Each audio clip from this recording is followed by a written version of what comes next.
بسم اللہ الرحمن الرحیم۔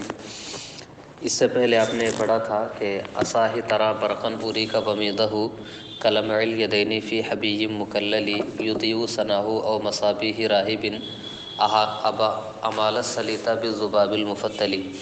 ان دونوں اشعار کا ترجمہ تو ہو چکا، وضاحت بھی ہو چکی۔ جس بارش کا گزشتہ اشعار میں ذکر کیا اسی کے حوالے سے ہے کہ قعدت لہ کیا ہے اس میں کیا لکھا ہے؟ قعدت لہ و صحبتی بین دارجن، اس میں لکھا ہے قعدت و اصحابی لہ بین دارجن و بین العزیبی بعد ما متأملی۔ قعدہ کا معنی بیٹھنا ہے، سبھی جانتے ہیں، اور قعدت لہ و صحبتی، صحبتی یہ صاحب کی جمع ہے، اس کا معنی ہوتا ہے دوست و احباب۔ تو میں اپنے دوستوں کے ساتھ بیٹھا رہا۔ یہ واو جو دیکھ رہے ہیں یہ واو مفعول معہ کے معنی میں ہے، معہ کے معنی میں ہے، مفعول معہ بنے گا۔ تو قعدت مع اصحابی، میں اپنے دوستوں کے ساتھ بیٹھا۔ کس کام کے لیے بیٹھا؟ لہو، اسی بادل کے لیے، اسی بارش کے لیے جس کا بڑا انتظار تھا۔ کہاں بیٹھا؟ تو کہا بین دارجن و بین العزیب، یہ دونوں دو مقامات کے نام ہیں۔ تو دارج و عزیب کے درمیان میں اپنے دوستوں کے ساتھ اس بارش کے انتظار میں بیٹھ گیا۔ بعد ما متأملی، اس کے اندر دو صورتیں بتائی ہے۔ پہلی صورت تو یہ ہے کہ بعد ما متأملی ہے، بعد کا معنی واضح ہے، ما زائدہ ہے، متأمل جو یہ مصدر میمی ہے، یعنی بعد تأملی، غور و فکر کرنے کے بعد میں دارج و عزیب کے درمیان بیٹھ گیا، یہ تو واضح ہے۔ دوسرا ہے بعد ما متأملی، یہ اصل میں بعدہ نہیں ہے بلکہ بعودہ ہے، بعودہ کے معنی میں ہے، بعودہ معنی دور ہو جانا۔ پھر اس کے اندر قلب کیا گیا، یا اس کے بعد جو ہے قلب اس طور پہ ہوا کہ با کے ضمے کو، عین کے ضمے کو جو ہے با پہ دے دیا گیا اور عین کو ساکن کر دیا گیا، تو یہ بعدہ ہو گیا۔ ما زائدہ ہے، متأمل کا معنی ہوتا ہے غور و فکر کرنے کی جگہ، یہ اس میں مفعول کے وزن پہ جو ہے اس میں ظرف کا صیغہ ہے۔ تو میں جو بارش کی جگہ ہے جس پہ ہم غور کر رہے ہیں اس سے بہت زیادہ دور، بادل تو آسمانوں میں ہے، تو بادل سے دور ہم لوگ عزیب اور زارج کے درمیان بیٹھ گئے۔ سمجھ میں آ رہا ہے سب؟ دوسرا معنی بعد ما متأملی، بعد کا معنی دور ہوتا ہے نا، تو یہ اصل میں ہے بعودہ، بعود ما متأملی، ہمارے غور و فکر کرنے کی جگہ بہت دور ہے، یعنی بادل بہت دور ہے ہم سے، اور ہم بادلوں سے بہت دور دارج اور عزیب کے درمیان بیٹھ گئے۔ تو یہ اصل میں ہے بعود ما متأملی ہے، تو ضرورت شعری کے پیش نظر اس کو بعود ما متأملی پڑھا گیا ہے۔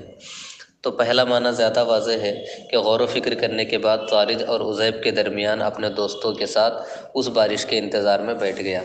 پھر بارش ہوئی تو علی قطن بالشیم ایمن صوبہ و ایسرہ علی الستار فیضبلی، علی الستار، قطن ایک پہاڑ کا نام ہے اور ستار بھی ایک پہاڑ کا نام ہے۔ شامہ، شامہ کا معنی ہوتا ہے غور سے کسی چیز کو دیکھنا، تو بالشیم کا معنی بالنظر، غور و فکر کرنا، دیکھنا۔ علی قطن، قطن پہاڑ کے اوپر، ایمن صوبہ، ایمن کا معنی ہوتا ہے دایاں حصہ، صوب کا معنی ہوتا ہے بارش، تو بارش کا دایاں حصہ شیم پہاڑ کے، قطن پہاڑ کے اوپر نظر آ رہا تھا۔ علی قطن ایمن صوبہ بالنظر الی ذلک، اس بادل کو جب ہم دیکھتے تھے تو قطن پہاڑ کے اوپر بارش کا دایاں حصہ نظر آتا تھا، وایسرہ، اور بارش کا جو بایاں حصہ ہو سکتا تھا وہ ستار پہاڑ اور یزبل پہاڑ کے اوپر نظر آتا تھا۔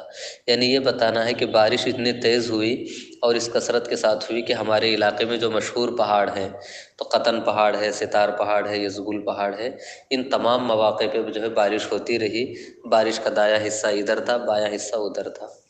یہ کیا ہے؟ دراصل یہ ہے کہ اس زمانے میں بارش نہیں ہوتی تھی، تو شاعر نے یہاں پہ بارش کا ذکر کیا، اور سب بتانے کا مقصود یہ ہے کہ میں مظاہر فطرت سے، دنیا کی تمام چیزوں سے محظوظ ہوتا ہوں اور میں بڑی خوشحال زندگی گزارتا ہوں۔ پھر بارش نے کیسے کیا کارنامے انجام دیے؟ تو کہا فَأَضْحَى يَصُحُّ الْمَاءَ مَاءَ حَوْلَ قُطَيْفَةٍ يَكُبُّ عَلَى الْأَذْقَانِ ضَوْحَ الْكُنَهْبَلِ۔ اضحیٰ کا معنی ہوتا ہے چاشت کے وقت کسی بھی چیز کا ہونا، اور اضحیٰ کا ایک معنی کانا اور سارا کا بھی ہوتا ہے۔ فَأَضْحَى بمعنی کانا، یصح، صح یصح، یہ لفظ اس سے پہلے کئی مرتبہ گزر چکا ہے، اس کا معنی ہوتا ہے بارش کا برسنا، کہ مصح علی الصابحات، مصح اذا ما الصابحات علی الونا، اس سے پہلے آپ نے پڑھا ہے، اس طرف لکھا ہے۔ تو صحا کا معنی ہوتا ہے برسنا، المطر کا معنی ہوتا ہے پانی، صح المطر کا معنی ہوتا ہے، صح الماء کا معنی ہوتا ہے امطر الماء، کہ پانی برسا یا پانی برسایا۔ حول کتیفتن، کتیفہ جو ہے ایک جگہ کا نام ہے. کتیفہ کے نیچے کیا لکھا ہے؟ درخت لکھا ہے کہ جگہ لکھا ہے کیا ہم سب؟ ہاں، جگہ کا نام ہے. یکبو، کبا یکبو کا معنی ہوتا ہے کسی بھی چیز کو منہ کے بل گرا دینا. القاہ علی وجہہ، منہ کے بل ایسے لٹا دینا، اوندھا کر دینا. ازقن کا معنی وہی ہے، کبا علی الازقان کا معنی منہ کے بل گرا دینا. دوحل کنہبلی، دوحتن کا معنی ہوتا ہے بڑا درخت، اسی کی جمع جو ہے دو ہے، اور کنہبل ایک درخت کا نام ہے. تو فاضحا یصح الماء اول کتیفتن، تو کتیفہ کے ارد گرد پانی برسنے لگا، بادلوں نے پانی کو برسانا شروع کر دیا. یکب علی الازقانی، اس حال میں کہ کنہبل کے بڑے درختوں کو وہ منہ کے بل گراتے جا رہا تھا، وہ پانی جو ہے گراتے جا رہا تھا یا بارش گراتے جا رہی تھی. فاضحا یصح الماء حول کتیفتن، کہ کتیفہ کے ارد گرد بادلوں نے پانی برسایا. یکب علی الازقانی، اس حال میں کہ وہ بارش منہ کے بل گراتے جا رہی تھی، دوحل کنہبلی، کنہبل کے بڑے درختوں کو. پھر اس کے بعد بارش سے کیا ہوا؟ ومر علی القنان من نفیانہ فانزل منہ العصم من کل موئل، منزلی لکھا ہے اس میں. ہاں اچھا، اس میں موئل لکھا ہے. مرہ کا معنی ہوتا ہے گزرنا، قنان ایک پہاڑ کا نام ہے، نفیان کا معنی ہوتا ہے پانی کی پھوار کو کہتے ہیں. فانزل منہ العصم، یہ عصم جو ہے اعصم کی جمع ہے. اعصم کا نیچے معنی لکھا ہے کہ ایسی بکری کو کہتے ہیں کہ جس کے مطلب ہاتھوں میں، کلائیوں میں کچھ سفید حصہ ہو، اس کو کہتے ہیں عصم. تو العصمتو کا معنی ہوتا ہے کلائی. ولا تمسکوا بعصم الکوافر، قرآن میں آیا بھی ہے. تو اسی سے اعصم بنا ہے، پھر اسی اعصم کی جمع عصم ہے. اس کا معنی کیا ہوتا ہے کہ ایسی بکری یا ایسا جانور کہ جس کی کلائیاں سفید ہو. من کل منزلی، تو کہا کہ ومر علی القنان، بارش کے کچھ چھینٹیں، بارش کی کچھ پھوار کس پہ برسی؟ قنان پہاڑ کے اوپر بھی برسی. تو فانزل منہ العصم، تو پہاڑ کے ہر چہار جانب سے، پہاڑ کے ہر حصے سے ایسی بکریوں کو اتار دیا بارش نے کہ جن کی کلائیاں سفید تھی. سفید کلائیوں والی بکریوں کو پہاڑ سے بارش نے سب کو اتار دیا. یعنی اتنی تیز بارش ہوئی کہ جو پہاڑ کے رہنے والی مخلوق ہے وہ ٹھنڈک برداشت نہ کر کے نیچے آ گئی. وَتَیْمَا لَمْ يَتْرُكْ بِهَا جِزْعَ نَخْلَةٍ وَلَا أُتُمًا إِلَّا مَشِيدًا بِجَنْدَلِ. تیمہ بھی ایک پہاڑ کا نام ہے کہ جگہ لکھا ہے؟ نیچے کیا لکھا ہے؟ نام کوہ لکھا ہے کہ نام وادی لکھا ہے؟ دیہی، دیہات کا نام ہے.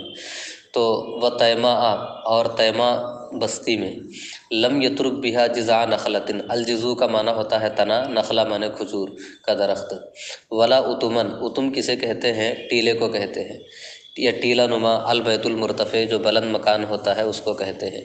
الا مشیدم بجندلی، جندل کا معنی ہوتا ہے پہاڑ کا ٹکڑا یا چٹان کا ٹکڑا. مشیدن، شادہ یشیدو کا معنی ہوتا ہے مستحکم کرنا. وقصر مشید، قرآن میں آیا ہے. الا مشیدم بجندلی، جو پہاڑ کے ٹکڑوں سے، پہاڑ کے پتھروں سے بنا ہوا. تو کہا وہ تیمہ، اور وادی تیمہ کا حال یہ تھا کہ لم یترک بہا، کہ بارش نے اس مقام پہ کسی بھی کھجور کے درخت کے تنے کو کھڑا ہوا نہیں چھوڑا. بارش نے کسی بھی کھجور کے تنے کو سلامت نہیں چھوڑا. ولا اتمن، اور نہ ہی کسی بلند درخت، بلند گھر کو بارش نے سلامت چھوڑا. الا مشیدم بجندلی، سوائے اس گھر کے جو کہ مضبوط چٹانوں سے یا مضبوط پتھروں سے بنا ہوا ہو. تو بارش اتنی تیز ہوئی کہ اس نے بڑی تباہی مچائی، سارے گھروں کو گرا دیا. یہ سب بتانا ہے سب. کأن صبیرن فی عرانین وبلہ کبیر اناس فی بجاد مزملی. صبیر ایک پہاڑ کا نام ہے، یہ آج بھی موجود ہے. آپ لوگ حج کے بارے میں احکام پڑھیں گے تو اس میں یہ رہتا ہے کہ عرفہ کے دن کہاں جانا ہے؟ عرفات کے دن، یعنی 9 ذی الحجہ کو عرفات جانا ہے. تو عرفات کب جائیں گے؟ تو جب سورج کی پہلی کرن کوہ صبیر پہ پڑے گی تو نکل جانا ہے. تو بالکل مینا کے بازو میں ایک پہاڑ ہے، وہی پہاڑ کیا ہے؟ صبیر ہے. اسی کا ذکر کیا ہے. کأن صبیرن، ارانین یہ ارنین کی جمع ہے. ارنین دراصل جو ہے ناک کو کہتے ہیں. تو ناک چونکہ ابھری ہوئی ہوتی ہے، نظر آنے والی چیز ہے، جب آپ کسی کا سامنا کریں گے تو سب سے پہلے جو چیز ٹکرائے گی، اگر پیٹ بہت بڑا نہیں نکلا ہے تو وہ ناک ہی ہے، اس لیے کہ ناک نکلی ہوتی ہے نا. تو ابتدائی جو چیز ہوتی ہے، اوائل میں جو چیز ہو، اس کے لیے یہاں پہ اس کو استعمال کیا ہے. تو عرانین وبلہ، وبل کا معنی ہوتا ہے بارش. کأن صبیرن فی عرانین وبلہ، کہ گویا کہ صبیر پہاڑ بارش کے آغاز میں، فی عرانین وبلہ اے فی اوائل مطرہ، کہ کہ بارش کے آغاز میں صبیر پہاڑ ایسے محسوس ہوتا تھا کہ کبیر اناسن کوئی بہت بڑا آدمی ہے۔ پہاڑ اگر پانی میں بھیگنے لگے تو کیسے لگے گا، تو اس کو ذکر کیا کہ کبیر اناسن گویا کہ کوئی بہت بڑا آدمی ہے۔ فی بجاد مزملی، بجاد کا معنی ہوتا ہے چادر، اور مزمل جو ہے اوڑھنا، اسی سے قرآن پاک میں آیا بھی ہے یا ایھا المزمل۔ تو تزملہ کا معنی ہوتا ہے اوڑھنا، اور مزمل کا معنی ہوتا ہے وہ شخص کہ جس کو اڑا دیا گیا ہو۔ بارش کے آغاز میں صبیر پہاڑ ایسے محسوس ہوتا تھا، بارش کے آغاز میں صبیر پہاڑ محسوس ہوتا تھا کہ وہ کوئی بہت بڑا آدمی ہے جو کہ چادر کے اندر ملبوس ہے۔ صبیرن فی کبیر اناسن، کہ چادر میں ملبوس بڑے آدمی کے طریقے سے صبیر پہاڑ محسوس ہوتا تھا۔ مولانا جلال صاحب کو دیکھا ہے آپ نے، بہت کافی ہٹے کٹے بڑے دکھ رہے، ایسا آدمی جیسے کوئی چادر اوڑھ لے تو دور سے دیکھنے میں کیسا لگے گا۔ تو کہا کہ وہ پہاڑ کی منظر کشی کی ہے کہ کوئی بہت بھاری بھرکم آدمی ہو اور اس کے اوپر چادر اڑا دی گئی ہو، تو جیسے وہ نظر آتا ہے پہاڑ ویسے نظر آ رہا تھا۔ اس دور میں جو چیزیں سامنے تھی اسی سے تشبیہ دی جا سکتی ہے نا صاحب، اور کس سے تشبیہ دے سکتے ہیں۔ یہ ایک صحابی ہے، ان کا نام ان کا لقب جو ہے ذوالبجادین ہے، پڑھا کہ نہیں کہیں پہ آپ نے؟ ایک صحابی ہے، ان کا نام ذوالبجادین ہے۔ ان کو ان کے باپ نے جو ہے اسلام لانے کی وجہ سے برہنہ کر دیا تھا، برہنہ کر کے بھیج دیا کہ چلے جاؤ تم یہاں سے، اور وہ بہت شرمیلے تھے، تو انہوں نے اپنے ماں سے ذکر کیا۔ ماں کے پاس گئے تو ماں نے اپنا دوپٹہ دے دیا ان کو، تو اس کو پھاڑ کر کے انہوں نے نیچے بھی ستر کیا، اوپر بھی اوڑھا۔ تو اسی اعتبار سے اس صحابی کو ذوالبجادین کہتے ہیں، دو چادروں والے صحابی۔ ان کے پاس بس وہی ایک چیز تھی، دو چادر، ایک اوپر کی ایک نیچے کی۔ تو بجاد کا معنی چادر ہوتا ہے۔ پھر اس کے بعد بارش میں کیا ہوا، کأن ذرا رأس المجمر غدوة من السیل والغصاء فلکۃ مغزلی۔ ذرا یہ ذروۃن کی جمع ہے اور ذروۃن کی جمع ہے۔ فإن التقوی سنام ذر الایمان، جمعے کے خطبے میں پڑھتے ہیں۔ تو ذرا کا معنی ہوتا ہے بلندی، رأس المجمر، مجمر ایک جگہ کا نام ہے، تو رأس کا معنی ہوتا ہے چوٹی، بلند حصہ۔ غدوتاً کا معنی ہوتا ہے صبح سویرے۔ من السیل، سیل کا معنی ہوتا ہے سیلاب۔ غصہ کا معنی ہوتا ہے وہ چیز جو کہ سیلاب لے کر آتی ہے، سیلاب میں جو کچرا آتا ہے اس کو کیا کہتے ہیں، غصہ کہتے ہیں۔ قرآن پاک میں یہ لفظ آیا ہے، کیا ہے آیا ہے سب، فجعلہ غصاء احوا، تو اسی سے غصہ بھی ہے۔ غصہ کا معنی ہوتا ہے بالکل کالے رنگ کی جلی ہوئی چیز یا سڑی ہوئی چیز، اس کو کیا کہتے ہیں، غصہ کہتے ہیں۔ تو غصہ کا معنی کچرا۔ فلکۃ مغزلی، فلکا کسے کہتے ہیں، اس سے پہلے ایک دن میں فوٹو میں بتلا رہا تھا آپ لوگوں کو کہ اس کو آپ لوگ کیا کہتے ہیں۔ اس کا ترجمہ بعض لوگوں نے ڈمرکا کیا ہے۔ چرخہ جب چلاتے ہیں تو اس میں کوئی لکڑی کا بالائی حصہ ہوتا ہے جس کے اوپر روئی جمع ہوتی رہتی ہے، تو جو بالکل نوک ہے اس کو کیا کہتے ہیں سب، فلکا کہتے ہیں۔ مغزل کا معنی ہوتا ہے چرخہ چلانے کا آلہ۔ کأن رأس المجمر، تو مجمر پہاڑ کی چوٹی کی بلندی یا مجمر پہاڑ کی بلندی، غدوتاً صبح سویرے ایسے محسوس ہوتی تھی۔ مجمر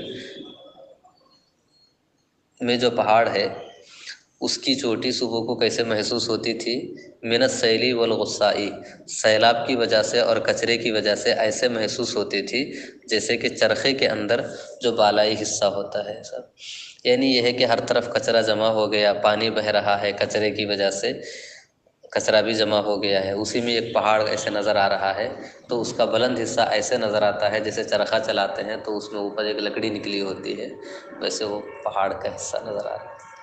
اب ہمارے سامنے مشبہ بھی نہیں ہے، مشبہ بھی نہیں ہے، نہ رأس مجمر کو ہم جانتے ہیں اور نہ ہی چرخے کے اوپر جو لکڑی ہوتی ہے اس کو جانتے ہیں سب، لیکن پھر بھی تصور کیجئے کسی لکڑی کے اوپر کوئی چیز ایسے لٹکی ہوئی ہو، لگی ہوئی ہو، تو پہاڑ ایسے نظر آتا تھا جیسے کہ چرخے کا وہ بالائی حصہ نظر آتا ہے۔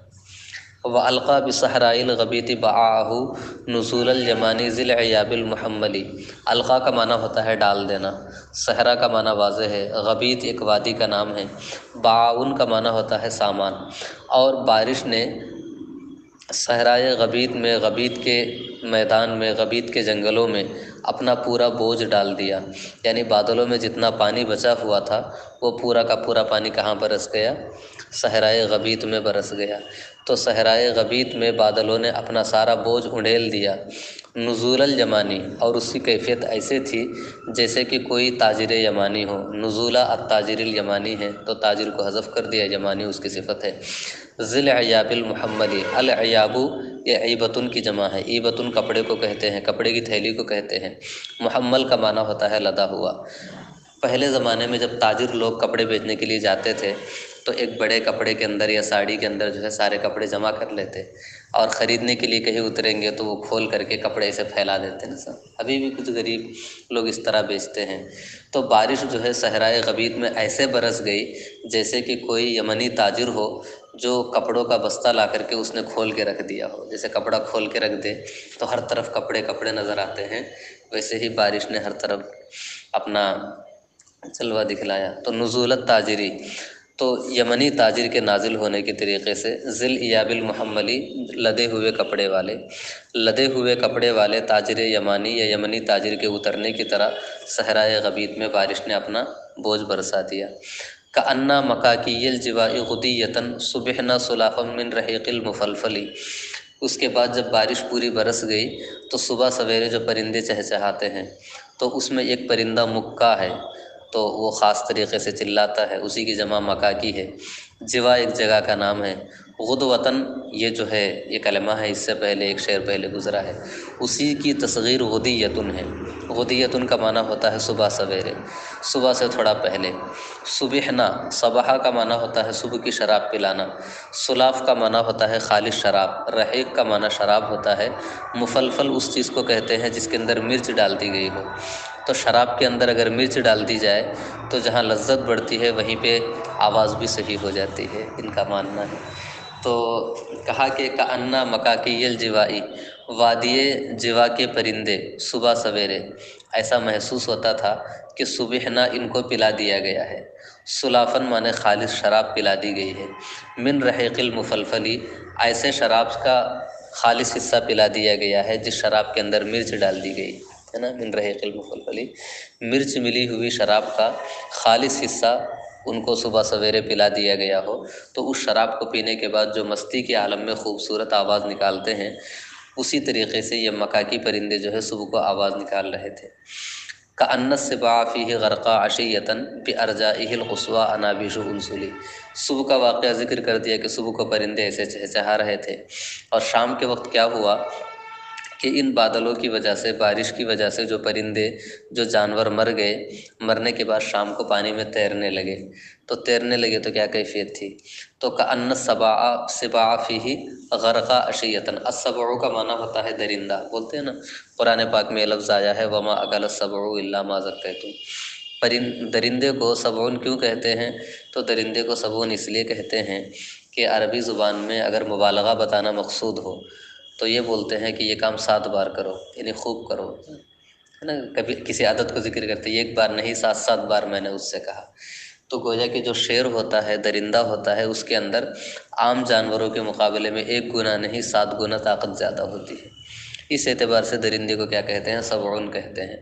کأن السباع اسی کی جمع سبا ہے، فیہ غرقا عشیۃ اس بارش کے اندر شام کو ڈوبتے ہوئے پرندے، ڈوبتے ہوئے درندے، عشیہ مانے شام، غرقا مانے ڈوبتے ہوئے، تو ڈوبنے والے درندے شام کے وقت اس میں ایسے محسوس ہوتے تھے۔ بارجائہ القصویٰ، چاہے صحرائے غبیط اس سے مراد لے لیجئے یا پھر یہ کہ پوری وادی، صحرائے غبیط کی دور دراز کناروں میں شام کے وقت ڈوبنے والے درندے ایسے محسوس ہوتے تھے کہ انابیش انسلی، انبوش کا معنی کیا ہوتا ہے صاحب؟ پودے، اور انسل جو کہتے ہیں جنگلی پیاز، جنگلی پیاز کے پودوں کی طریقے سے درندے اوپر کی طرف اٹھ رہے تھے۔ سمجھ میں آیا صاحب؟ صحرائے غبیط کے دور دراز علاقوں میں شام کے وقت ڈوبنے والے درندے ایسے محسوس ہوتے تھے کہ گویا کہ وہ جنگلی پیاز کے درخت کے پودے ہیں۔ تو جنگلی پیاز کیسے ہوتی ہے وہ تو نہیں معلوم، لیکن ایسا لگتا ہے کہ اس کے پتے بڑے بڑے ہوتے ہوں گے، تو جیسے جنگلی پیاز کہیں پہ اگائی ہو تو جیسے وہ نظر آتے ہیں ویسے ہی درندوں کے کہیں ہاتھ، کہیں پہ پیر، کہیں پہ ان کی دم ایسی اٹھی ہوئی نظر آ رہی تھی۔ تو یہ امرؤ القیس کا یہ معلقہ ہے. ہم لوگوں نے صرف ترجمہ پڑھا ہے، لیکن جو اس کے محاسن ہیں اور جو انداز بیان ہے، جو منظر کشی ہے، ان تمام چیزوں پہ اچھی طریقے سے مطالعہ کیا جائے، اس پہ غور و فکر کیا جائے، پھر اس کو بتایا جائے، تو اس کی عظمت سمجھ میں آئے گی کہ یہ معلقہ کیوں اتنا مشہور ہوا. ہم نے صرف ترجمہ ہی کیا تھا، اور اس سے زیادہ ہم کیا کر بھی کہہ سکتے ہیں. جو ادبا ہیں وہ اس پہ ہر جہت سے کلام کرتے ہیں کہ اس کو اس چیز سے کیوں تشبیہ دی، اس میں کیا فائدہ ہے نا. بہرکیف انشاءاللہ اب جو دوسرا معلقہ وہ پڑھتے ہیں صاحب کس کا، نہیں ابھی نہیں، اگلے درس میں یہ تیسرا معلقہ پڑھتے ہیں زہیر بن ابی سلمہ کا.